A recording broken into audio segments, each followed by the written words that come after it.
Bro எனக்கு ஒரு doubt bro order பிளாக்ல. சொல்லுங்க சொல்லுங்க ப்ரோ. ப்ரோ இப்ப ஆர்டர் பிளாக் மார்க் பண்றீங்களா ப்ரோ? அதுல ஒரு சில இடத்துல வந்து நீங்க வந்து சிங்கிள் கேண்டில் ஆர்டர் பிளாக்கா மார்க் பண்றீங்க. ஒரு சில இடத்துல 3, 4 கேண்டில்ல சேர்த்து மார்க் பண்றீங்க. அது எதனால ப்ரோ? எந்தெந்த இடத்துல ப்ரோ அப்படி மார்க் பண்ணணும்? ஸோ அது வந்து ஃபர்ஸ்ட்டு இப்போ வந்து லெட்ஸ் சே இந்த கேண்டில் வச்சுக்குவோம். ஸோ இப்போ இது டெய்லி 1 மினிட்டா இருந்தாலும் லைக் வந்து எந்த டைம் ஃப்ரேமாக இருந்தாலும் நமக்கு ஒரே ஒரு கேண்டில் வந்து பீஃபியாக இருந்து அது பைசைட் லிக்விடிட்டியை ஸ்வீப் பண்ணி உடனே அந்த கேண்டில் வந்து இந்த ஓப்பனிங் ப்ரைஸுக்கு கீழே போயிட்டு லைக் இம்மிடியட்டாக க்ளோஸ் வச்சிருச்சுன்னா நம்ம ஃபஸ்ட்டு யூஸ் பண்ணுற ஆர்டர் பிளாக் வந்து அந்த ஒரு கேண்டிலாக தான் இருக்கும். இப்போ வந்து ப்ரைஸ் வந்து ரொம்ப ரன் கொடுத்துருச்சு, ரொம்ப தூரம் வந்துட்டு ரன் கொடுத்துருச்சு, அந்த ஒரு ஆர்டர் பிளாக்கை தாண்டி விட்டுட்டு ரொம்ப தூரம் போயிருச்சு. போனக்கப்புறம் நம்ம ஹையர் டைம் ஃப்ரேம் எடுத்து பார்த்தோம்னா ஒரு 2-3 கன்சிக்யூட்டிவ் கேண்டில்ஸ் இருந்துச்சுன்னா அந்த சமயத்தில் மறுபடியும் ப்ரைஸ் வந்து மறுபடியும் ரிஜெக்ட் ஆகுதான்றதை பார்க்கறதுக்காண்டி நம்ம இது எல்லாத்தையும் சேர்ந்து யூஸ் பண்ணுவோம். இப்போ வந்து மந்த்லியில் போனீங்கன்னா இது கைண்ட் ஆஃப் வந்து எது இதுவா? ஸோ வீக்லியில் போய் பார்ப்போம். அப்போ ஸோ வீக்லியில் இது கைண்ட் ஆஃப் ஆர்டர் பிளாக். இங்கே பாருங்கள், வீக்லியில் வந்து இத்தனை கேண்டில் இருக்குது. ஸோ வீக்லியில் இத்தனை கேண்டில் இருக்குது. டெய்லியில் போனோம்னா இது எல்லாமே கன்சிக்யூட்டிவ் கேண்டில்ஸ். ஸோ இந்த மாதிரி சமயத்தில் நம்ம என்ன பண்ணுவோம்னா வீக்லியில் போயிட்டு இதை மட்டும் எடுத்துக்கலாம், இல்லை டெய்லியிலேருந்தே இதை எடுத்து இந்த பாடிஸ் மட்டும் எடுத்துட்டு இதோட 50% வந்து நம்ம ஆர்டர் பிளாக்காக கன்சிடர் பண்ணி அதை யூஸ் பண்ணுவோம். ஸோ இப்போது என்னோட ஹை ப்ராபபிலிட்டி ஆர்டர் பிளாக் வந்து இதுதான். நான் என்ன சொல்ல வரேன்னா இம்மீடியட்டாக ப்ரைஸ் வந்து கீழே போகுதான்னு பார்க்கறதுக்கு அந்த ஒரு கேண்டில் ஆர்டர் பிளாக்காக இனிஷியலாக யூஸ் பண்ணுவோம். ஹையர் டைம் ஃப்ரேமோட ஸ்டான்ஸ் வந்து பியர்ஷாக இருக்கிறப்போ ஹையர் டைம் ஃப்ரேமில் ஒரு முக்கியமான லோவை ஸ்வீப் பண்ணிடுச்சு, இன்னும் நிறைய லோஸ் வந்துட்டு இங்கே பார்க்குற மாதிரி இருக்கிறப்போ இந்த இடத்துல 1 low, higher low, higher low, higher low, இந்த எந்த லோவும் வந்து மேஜர் லோஸை வந்து எடுக்கலை. அப்போ என்னோட டார்கெட் அப்ஜெக்டிவ் வந்து இந்த லோஸ் தான். இந்த லோஸ் வரைக்கும் வரணும். ப்ரைஸ் வந்து இப்போ ரீட்ரேஸ் ஆகுது. ரீட்ரேஸ் ஆகுறப்ப நீங்கள் ஹையர் டைம் ஃப்ரேம் போனீங்கன்னா அங்கே கன்சிக்யூட்டிவ் லோவர் டைம் ஃப்ரேமோட அப்க்ளோஸ் கேண்டில்ஸ் வந்து நமக்கு ஆர்டர் பிளாக்காக இருக்கும். புரியலைன்னா மறுபடியும் ஸ்ட்ரீமை வந்து பாருங்கள் தயவு செஞ்சு. இது நல்ல கேள்வி ஆக்சுவலாக. So order flow like order ஃப்ளோவை ப்ரோவ் பண்ணி நம்ம அந்த ஆர்டர் பிளாக் வந்துட்டு ஒர்க் ஆகுதா இல்லையான்னு சொல்லி பார்ப்போம். புரிஞ்சிருக்கும்னு நினைக்கிறேன். சப்போஸ் வந்து புரியலைன்னா மறுபடியும் கேளுங்க, நான் இன்னும் பொறுமையாக சொல்ல ட்ரை பண்ணுறேன். நான் சொல்லுங்க சொல்லுங்க ப்ரோ ப்ரோ உண்மையா சொல்லணும்னா லைட்டா தான் ப்ரோ புரிஞ்சுச்சு. ஓகே இருங்க, நான் சொல்றேன், ஒரு நிமிஷம் இருங்க. ஒரு மிட்டிகேஷன் பிளாக் தானே ப்ரோ?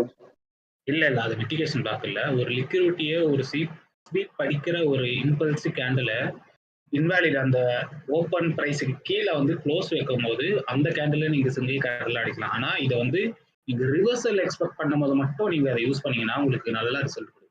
எல்லா டைம்லயும் நீங்க யூஸ் பண்ணா அது கிடைக்காது. என்னோட பர்சனல் எக்ஸ்பீரியன்ஸ் சொல்றப்போ அது வந்து ப்ரீவியஸ் மந்தோட ஐசா ஸ்வீப் படிச்ச ஒரு கேண்டில், இப்போ ஒரு மார்க் பண்ணியிருக்க கேண்டில். அந்த கேண்டிலுக்கு இப்போ ஒரு கீழே ஒரு ரெட் கலர் லைன் போட்டிருக்காருல அந்த கிரீன் கலர் கேண்டில் கீழே, அதுதான் அந்த கேண்டிலோட ஓப்பன் பிரைஸ். இம்பல்சிவா ரிஜெக்ஷன்ஸ் லிக்விடிட்டி ஸ்வீப் அடிச்சுட்டு அந்த லோஸுக்கு கீழே பாடி க்ளோஸ் வச்சாலே அந்த மாதிரி இருக்க சிங்கிள் கேண்டில் ஆர்டர் பிளாக்கா நீங்க யூஸ் பண்ணலாம். பட் அது ரிவர்சல் டைம்ல மட்டும்தான் யூஸ் பண்ணணும். அந்த மாதிரி சிங்கிள் கேண்டிலா நல்ல ஒர்க் ஆகும். சிம்பிளா நீங்க எப்படி வச்சுக்கோங்க. நான் அப்படிதான் யூஸ் பண்ணுவேன், எனக்கு நிறைய வாட்டி ஒர்க் ஆயிருக்கு. அதுக்காக சொல்றேன். அவர் சொல்ற தேரி நரேட்டிவ் அவர் நரேட்டிவோட சேர்த்து சொன்னாரு. ஆனா நான் அந்த ஒரு கேண்டிலுக்கோட இது மட்டும் நான் சொல்றேன். இந்த மாதிரி ஸ்பெசிஃபிக்கான இடத்துல பாருங்க.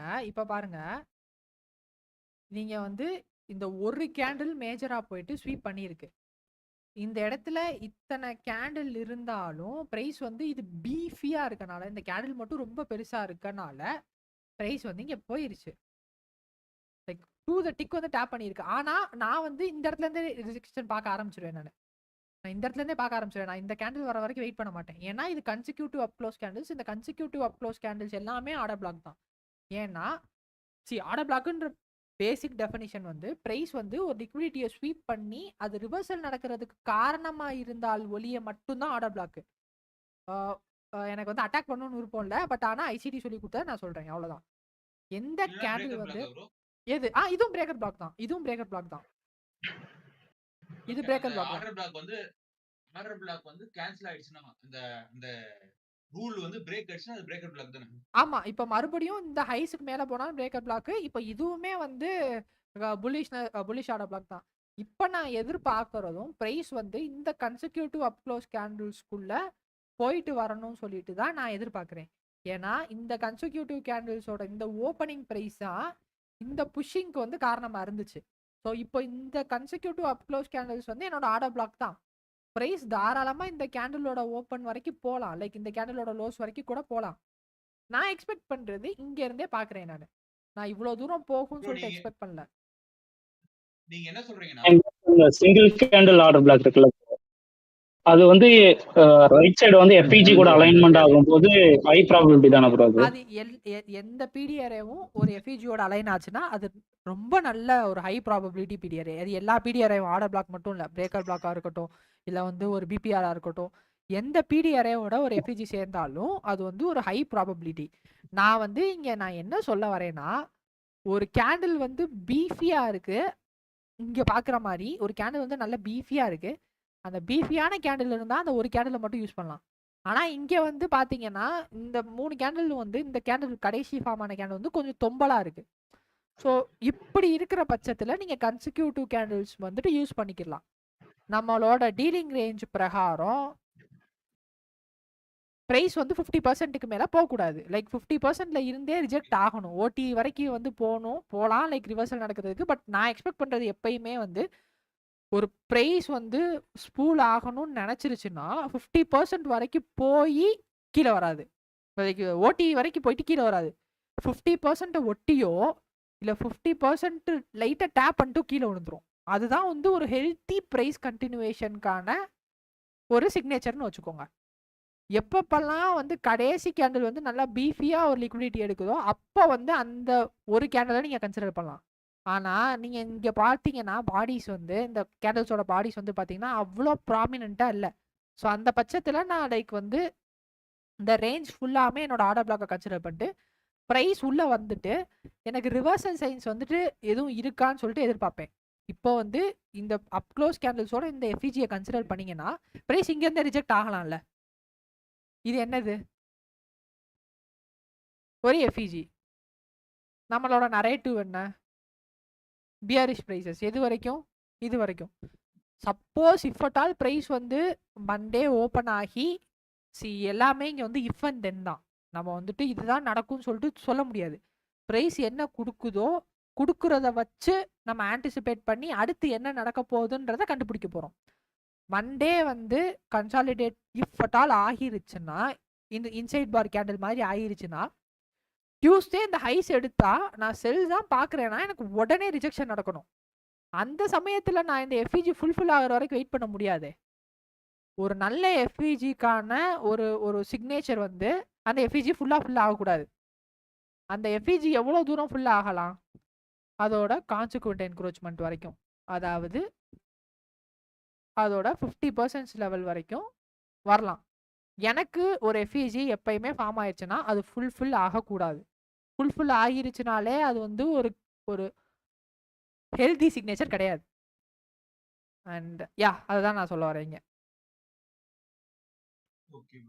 புரியுதா? கொஞ்சமாச்சும் புரியுதா? லைக் வந்து ரொம்ப ஸ்ட்ரெஸ் பண்ணிக்கிறாதீங்க. புரியுது ப்ரோ. நீங்க என்ன சொல்ல வரீங்கன்னா, பெருசா இருக்கிற கேண்டில் வந்தா அது ஒரே ஒரு கேண்டில் தான் ஆர்டர் பிளாக் அப்படின்னு வச்சுக்கலாம். லைக் வந்து அது பீஃபியா இருக்குன்னா சின்னதா வந்தா அந்த ரேஞ்ச் ஃபுல்லா எடுத்துக்கணும். ஏன்னா அது ஹையர் டைம் ஃப்ரேம்ல போனா அது ஒரு ஆர்டர் பிளாக்கா இருக்கும். அதேதான். சோ புரிஞ்சிச்சுல? கொஞ்சம் லைக் இது வந்து ஓரளவு உங்களுக்கு ஒரு அண்டர்ஸ்டாண்டிங் இருந்துச்சுல? அதை எதுக்கு எடுக்கறது? ப்ரோ இல்ல ப்ரோ, நல்லாவே புரிஞ்சு ப்ரோ.